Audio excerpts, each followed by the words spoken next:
Assalamualaikum warahmatullahi wabarakatuh. Alhamdulillah, nahmaduhu wa nasta'inuhu wa nastaghfiruh wa na'udzu billahi min shururi anfusina wa min sayyiati a'malina. May yahdihillahu fala mudilla lahu wa may yudlil fala hadiya lahu. Asyhadu an la ilaha illallah wahdahu la syarika lahu wa asyhadu anna Muhammadan abduhu wa rasuluh la nabiyya wa la rasula ba'da. Allahumma sholli wa sallim wa barik ala Muhammadin wa ala alihi wa ashabihi wa man tabi'ahum bi ihsanin ila yaumiddin. Qala Allah ta'ala fil Qur'anil Karim, a'udzu billahi minasyaitonir rajim. Ya ayyuhalladzina amanu taqullaha haqqa tuqatih wa la tamutunna illa wa antum muslimun. Bapak Ibu hadirin jamaah pengajian Majelis Taqwa yang dirahmati Allah, insyaallah. Alhamdulillah, bersyukur kepada Allah Subhanahu wa taala yang tak pernah berhenti melimpahkan rahmat dan karunia-Nya. Semoga apa yang kita lakukan di malam hari ini dicatat oleh Allah sebagai amal soleh kita. Amin ya rabbal alamin. Salawat dan salam semoga kita berikan kepada junjungan kita Nabi Muhammad sallallahu alaihi wasallam, pada keluarganya, sahabatnya, dan umat yang setia menunjukkan sunnah-sunnahnya. Pada pertemuan yang lalu dua hal kaitannya dengan manfaat ittiba atau utama ittiba. Yang pertama kemarin saya sampaikan akan dicintai oleh Allah ya, dan diampuni oleh Allah ya. Kemudian yang kedua mendapat rahmat dari Allah di Qul in kuntum tuhibbunallaha fattabi'uni yuhibbukumullah. Jika kamu mencintai Allah, maka ikutilah aku, niscaya Allah akan mencintaimu dan mengampuni dosa-dosamu. Kemudian yang ketiga, orang yang ittiba mereka akan mendapatkan hidayah dari Allah, ya, petunjuk dari Allah. Yang keempat, orang yang ittiba kelak bisa musyahabatul asfiya fil jannah, akan berteman dengan orang-orang pilihan nanti di jannah, di surga. Hal ini sebagaimana firman Allah dalam surat An-Nisa ayat nomor 9 yang artinya, dan barang siapa yang mentaati Allah dan Rasulnya, mereka itu akan bersama-sama dengan orang yang dianugerahi nikmat oleh Allah, yaitu para nabi, orang-orang yang siddiq atau jujur, orang-orang yang mati syahid ya, dan orang-orang soleh, dan mereka itulah sebaik-baik teman ya. Jadi ayat ini juga menggambarkan bahwa orang-orang yang taat kepada Allah dan Rasulnya ya, maka kelak akan bersama atau berkumpul dengan 4 orang yang terbaik, yaitu para nabi, orang-orang yang jujur, orang yang mati syahid, dan orang-orang yang saleh. Yang kelima, orang yang ittiba atau mengikuti sunnah Nabi akan mendapatkan syafaat. Rasulullah Rasulullah SAW dalam sebuah hadis yang diriwayatkan oleh Imam Bukhari pernah bersabda, "Man qala hina yasma' an-nida, Allahumma rabb hadhihi ad-da'wati at-tammah was-salati al-qa'imah, ati Muhammadan al-wasilata wal fadilah, wab'athhu maqaman mahmudan alladhi wa'ata, halat lahu syafa'ati yaumal qiyamah." Barang siapa, kata Rasulullah, yang berdoa ketika mendengar azan, yang artinya ya Allah, Rabb seruan yang sempurna ini dan seterusnya, yang insya Allah kita semua sudah hafal, ya. Maka kata beliau, dia akan mendapat syafaatku di hari kiamat. Halat lahu syafa'ati yaumal qiyamah. Ya. Logikanya Bapak Ibu jamaah hadirin yang dimuliakan Allah, kalau orang mengikuti satu atau salah satu anjuran Nabi, ya, yang berupa berdoa setelah azan, itu saja berhak mendapat syafaatnya, ya. Apalagi bagi mereka yang dalam kehidupannya senantiasa berusaha untuk mengikuti sunnah-sunnah Nabi, maka lebih layak lagi untuk mendapat syafaat beliau. Logikanya begitu menurut sebagian ulama. Selanjutnya,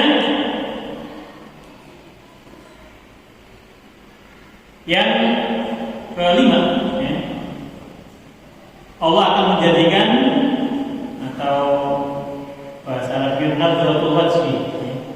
Jadi Allah akan memberikan cahaya di wajahnya, ya.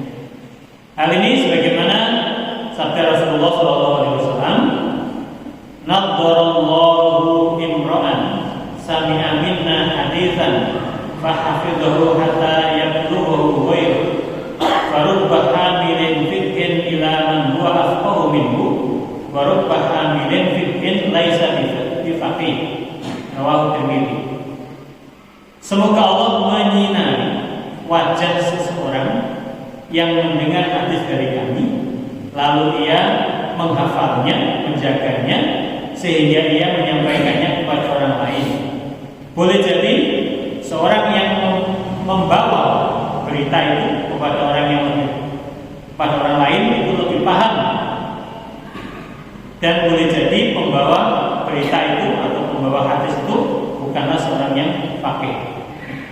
Hadis ini mendorong, ya, kepada kita untuk bersemangat mempelajari, memahami dan mengamalkan hadis, ya. Rasulullah berjanji Allah akan memberi cahaya kepada orang yang hafidh itu bisa dimaknai menghafal, ya, bisa juga menjaga. Jadi menghafal sekaligus menjaga itu dalam hati dia mengamalkan isinya, ya, itu dijanjikan akan diganti cahaya di wajahnya. Kemudian yang tidak kalah pentingnya, orang yang menghidupkan sunnah Nabi kelak akan menjadi mujawarah Rasul, menjadi teman atau bahasa lainnya itu tetangganya Nabi.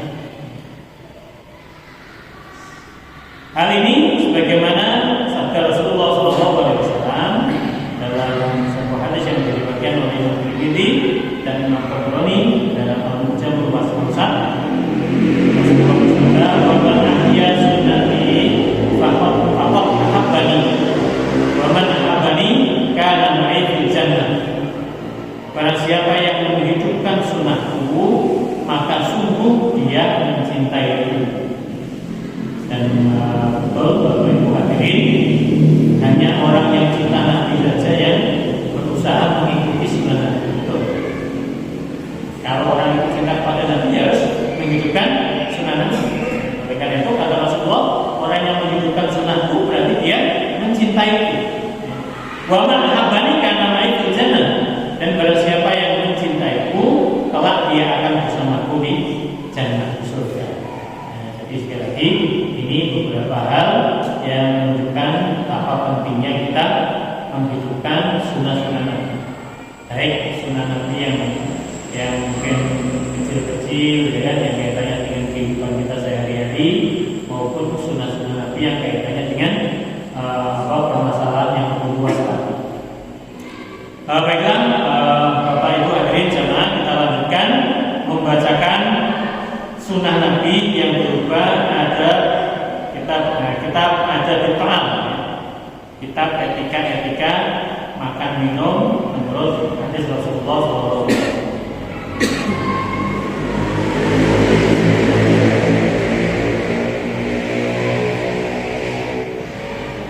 Babu karahiyatil akli muttaqinan. Bab tidak disukainya atau bab makruhnya makan sambil bersandar. An Abi Juhaimah Wahb bin Abdillah, dari Abu Juhaimah Wahb bin Abdillah, semoga Allah meridhoinya, qala, yang pernah berkata, qala, telah bersabda Rasulullah SAW, la aku muttaqian, aku tidak pernah makan sambil bersandar. Rawahul Bukhari. Dari sini diriwayatkan oleh Imam Bukhari. Hadirin jemaah yang dimuliakan Allah, yang perlu kita pahami di sini yang pertama bahwa Rasulullah SAW tidak pernah makan sambil bersandar. Saat itu dipahami oleh sebagian besar ulama sesudahnya, ya, karena kalau bersandar itu cara makan orang yang bermewah-mewah, ya. Jadi tidak serius makan ini, begitu ya. Tapi ternyata subhanallah di akhir-akhir ini ya, telah diselidiki rahasia mengapa Rasulullah SAW tidak pernah makan sambil bersandar. Jadi bersandar itu macam-macam. Ada yang mengandalkan punggungnya, ada yang sambil miring, mungkin itu datang di sini, miring ke kanan atau miring ke kiri. Intinya itu tidak menegakkan badan. Nah, jadi orang yang dimaksud makan dengan bersandar itu makan dengan tidak menegakkan badan. Itu ternyata ya, menurut ahli kesehatan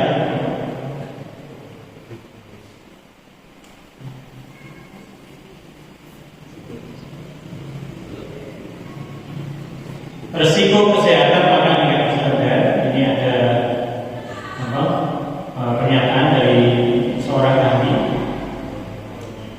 Ketika kita duduk tegak, maka saraf pencernaan berada dalam keadaan tenang, tidak tegang, sehingga apa yang dimakan akan berjalan pada dinding usus dengan lembut dan perlahan, sehingga tercipta keseimbangan organ pencernaan. Yang pertama. Selanjutnya ada juga yang menjelaskan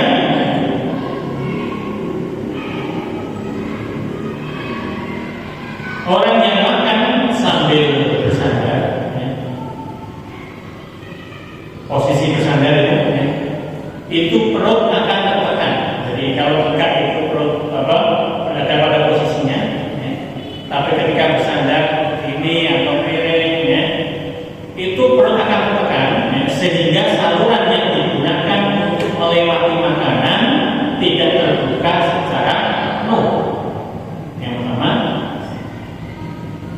Yang selanjutnya, saat orang itu makan sambil bersandar, bahkan tenggorokan pun akan ikut tertekan. Akibatnya perjalanan makanan menuju lambung akan terhambat. Nah, ini kaitan kajian menurut medis. Tapi lagi dari awal sudah saya sampaikan, yang namanya sunnah Nabi yang pertama adalah kita ikuti saja, ya. Baik kita tahu hikmahnya atau tidak. Nah, lebih setelah dikaji kita harus tahu hikmahnya. Luar biasa, subhanallah, kita semakin yakin bahwa apa yang dituntutkan oleh Rasulullah SAW itu pasti baik, pasti baik. Baik itu dunia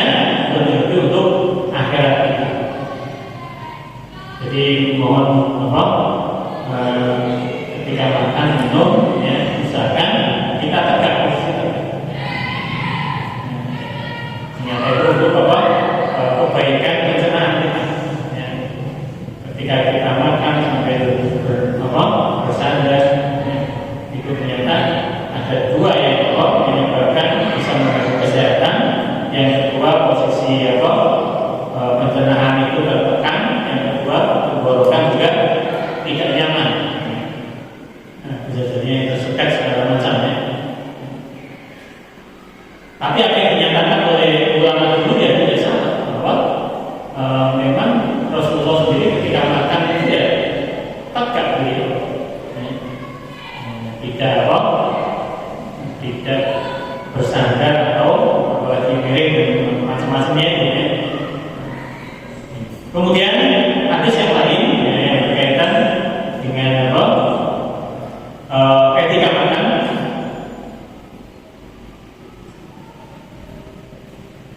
Bab istihbabil akli bi salati asabi wastihbabil akli asabi wa karahiyati masliha qabla akliha wastihbabil akli qasha wa akli luqmah allati tasqutu min wa akliha wa masliha ba'da akli bis-sa'id wal qatami wa ghairihi.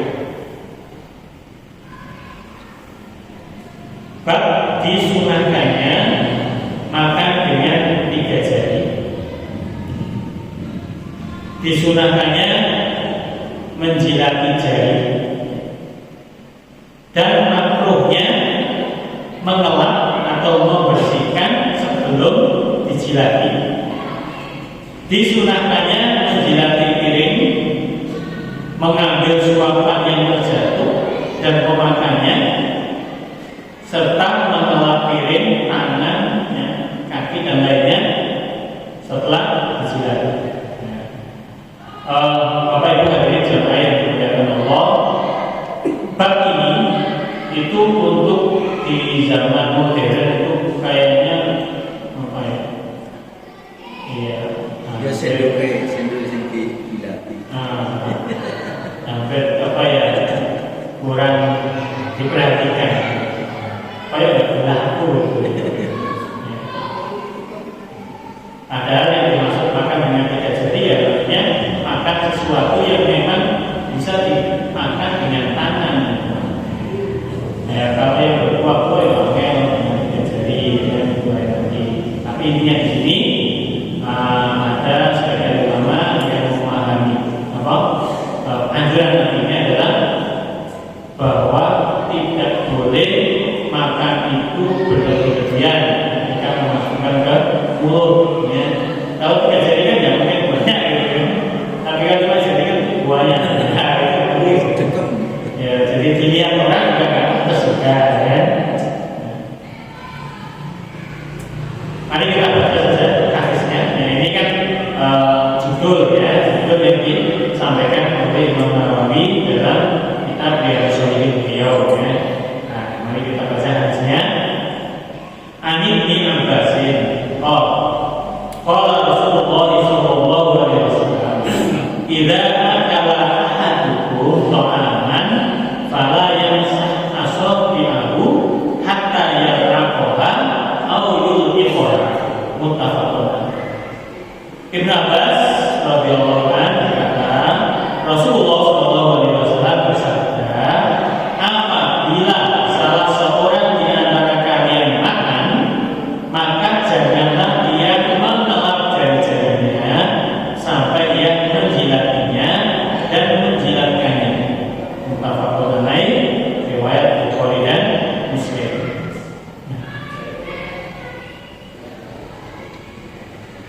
Kalau dulu ya alasan kenapa makan harus dijilati, ya memang ada hadisnya juga, itu karena kita tidak tahu berkah makanan itu di mana. Barangkali ada di yang masih nempel di tangan kita. Ya, itulah berkah makanan itu.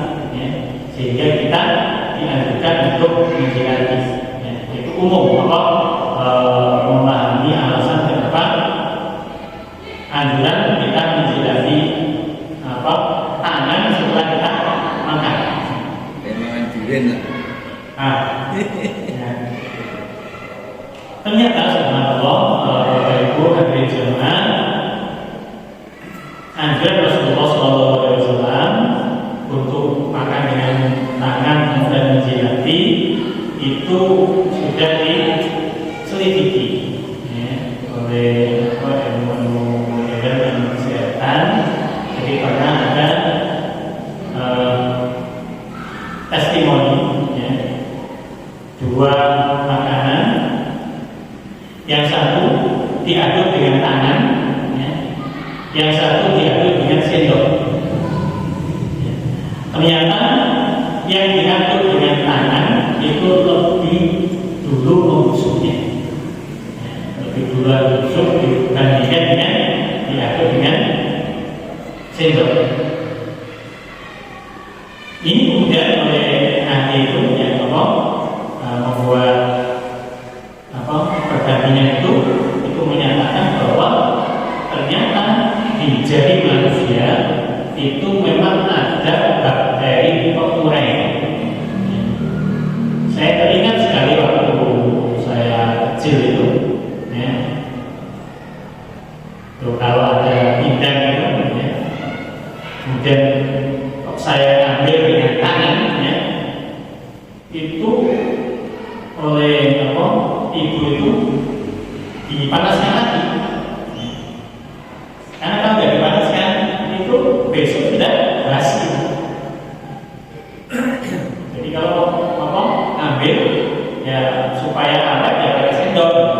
Kalau pakai tangan langsung itu cepat basi. Dan ternyata memang sesuai dengan kesehatan bahwa tangan itu mengandung bakteri pengurai. Dan makanan yang kita konsumsi yang terbaik adalah makanan yang memang harus cepat terurai.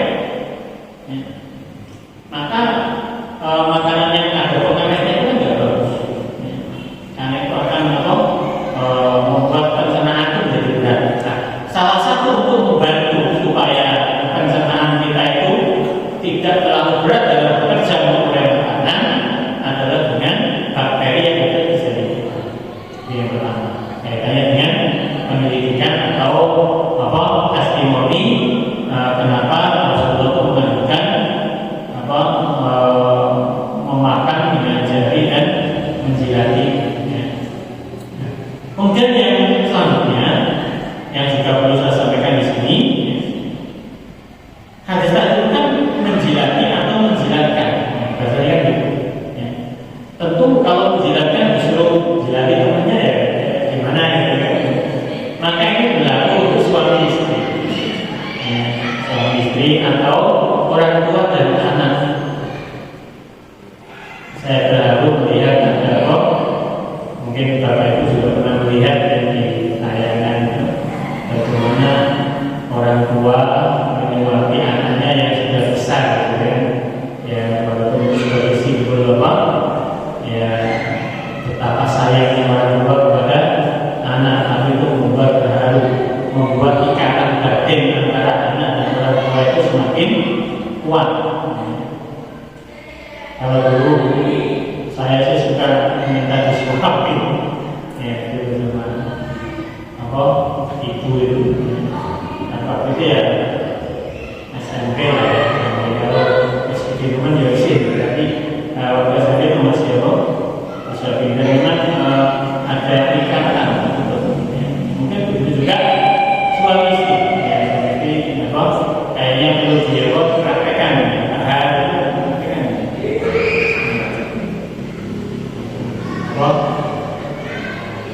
suap-suapan semua ketika pengantin aku melakukan anakku ya.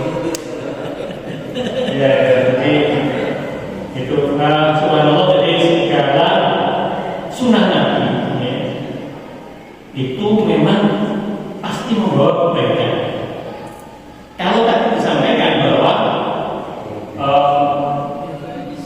setiap makanan ada berkahnya, ya. Setiap makanan ada berkahnya. Ya. Yang dimaksud berkah itu kan ziyadatul khair, ya. Bertambahnya kebaikan. Nah, bertambahnya kebaikan itu bisa kebaikan dunia, bisa kebaikan akhirat. Itu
Kemudian hadis yang selanjutnya, anna Rasulullah sallallahu alaihi wasallam dari Jabir, bahwasanya Rasulullah sallallahu alaihi wasallam amara bi ta'til ashabi was-saffa. Rasulullah memerintahkan untuk menjilati jari. Kalau tadi Pak Har bilang kalau pakai sendal ya sendalnya sampai dijilati sampai bersih gitu maksudnya. Saya teringat waktu kemarin ada pernikahan di apa? Itu di tempatnya Mas Billy itu pas waktunya makan saya melihat ada anak kecil, ya anak kecil mungkin usia 7 tahun ya, 7 tahun apa 8 tahun itu ya, dia sedang makan, kemudian makanannya masih ada sisa-sisanya, 3 kue lah ya, beberapa pok nasi sama ininya. Oleh mbaknya, pas mbaknya itu di depannya, yang diberitahu, nanti ada dia di sini. Ini penting apa Bapak Ibu jemaah untuk mengajarkan ya, pembiasaan kepada anak cucu kita ya, kayaknya cucunya Mbak ini itu untuk menghidupkan sunnah Nabi ya. Dan akhirnya kenapa anak itu kemudian menghabiskan mungkin karena terbiasa juga ya. Nah ini sebenarnya kalau kita membiarkan anak kita makan tidak habis kemudian kita biarkan itu juga akan menjadi kebiasaan. Biasanya tidak baik juga. Nah, sehingga perlu ada ditekankan. Nah, untuk memberi penekanan seperti itu kan kita sendiri yang harus pertama memberi contoh, ya, memberi contoh. Ya, jadi kalau kita makan ya harus habis, ya. Apalagi kita makan itu ngambil sendiri, ya kan, prasmanan. Saya pernah cerita bagaimana gara-gara ngambil terlalu banyak pada prasmanan ya. Sementara dia hanya makan 3-4 sendok gitu kan, kemudian dibuang, itu luar biasa badannya ya. Padahal harusnya kalau hanya kuatin 4 sendok ya ambil itu sedikit bela gitu kan ya. Ini ngambilnya juga banyak, hanya dimakan dikit nih buang gitu kan. Mubadah dan inal mubadirina kami saya. Sebenarnya mubadir itu temannya setan. Bahkan di sini Rasulullah bukan hanya menganjurkan menjilati jari sendiri, was-saffa. Saffa itu ya tempat makan. Ya. Mungkin kalau belum ya ini sini angkat. Ya, mungkin ini sangat bersih lah, kan? Macam enak bersih. Ini itu dibiasakan itu.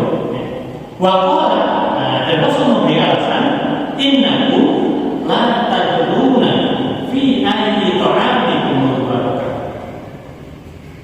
Sesungguhnya kalian tidak mengetahui manakah makanan yang ada mengandung berkahnya. Nah, jadi setiap makanan itu mengandung berkah.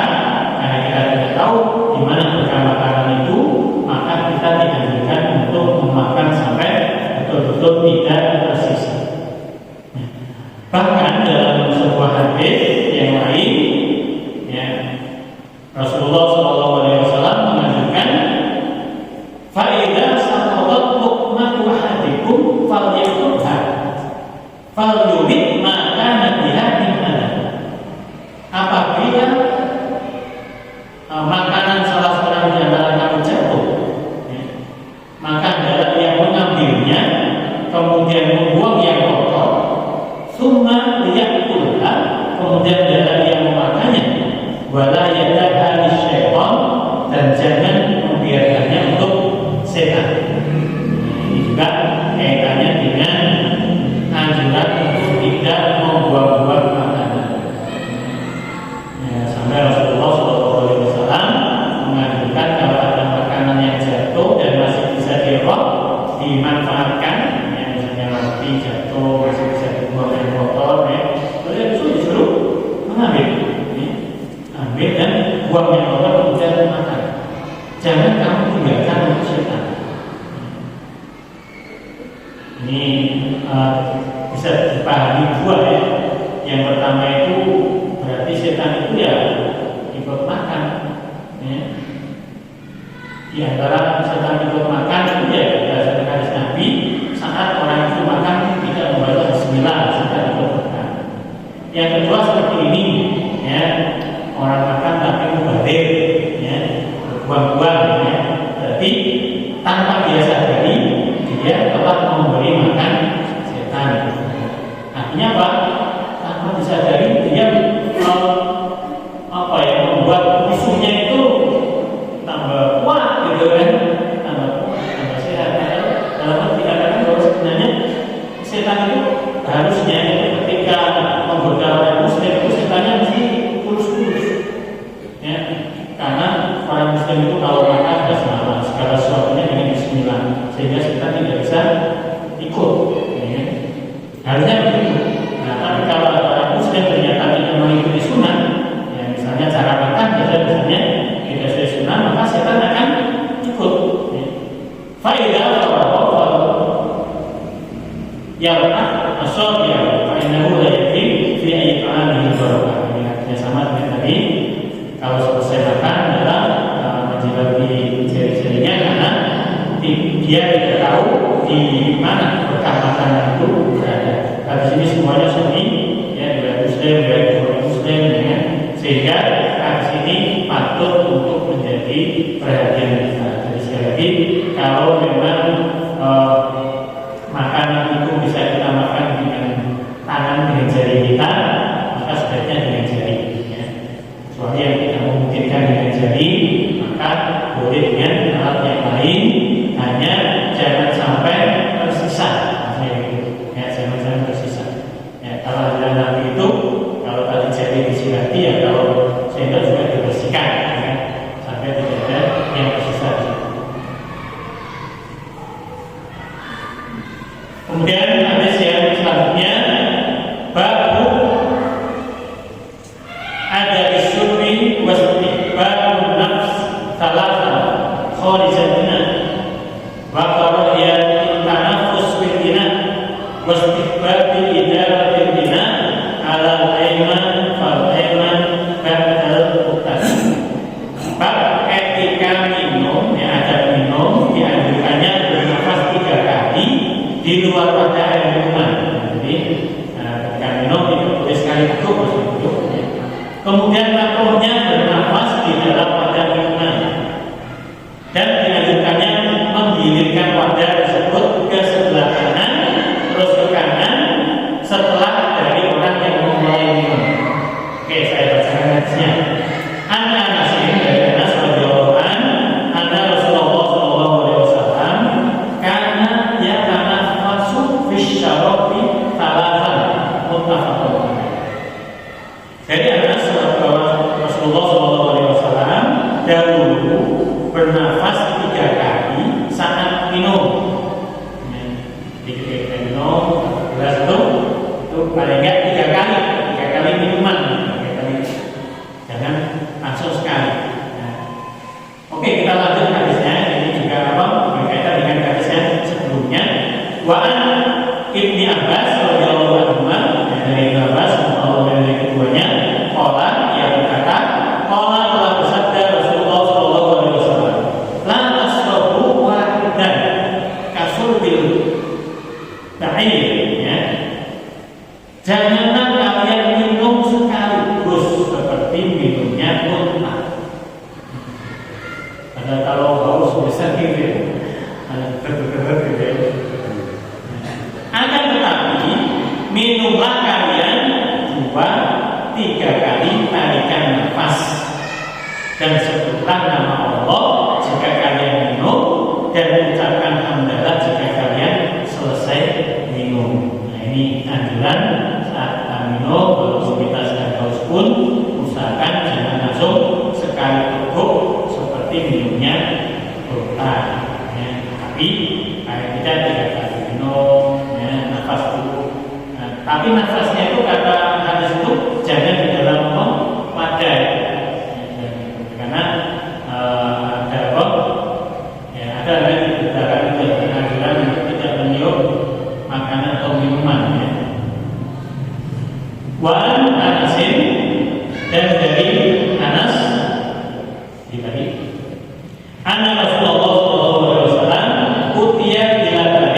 bawakan.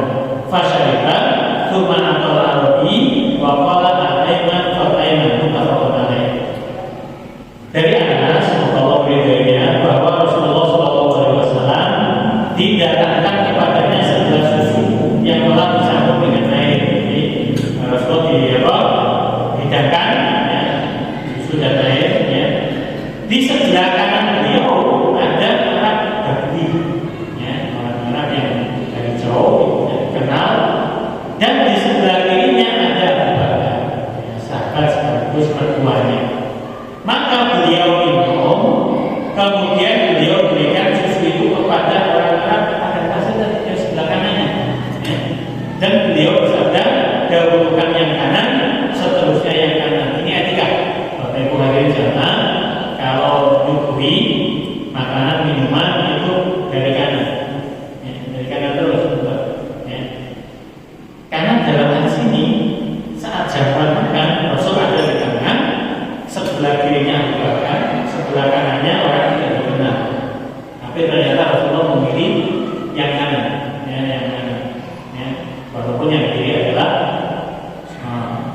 seorang sahabat yang sangat dekat dengan beliau. Nah, ini menunjukkan sekali lagi etika saat kita meninggalkan makanan atau minuman, kita dianjurkan kanan. Itu menunjukkan bahwa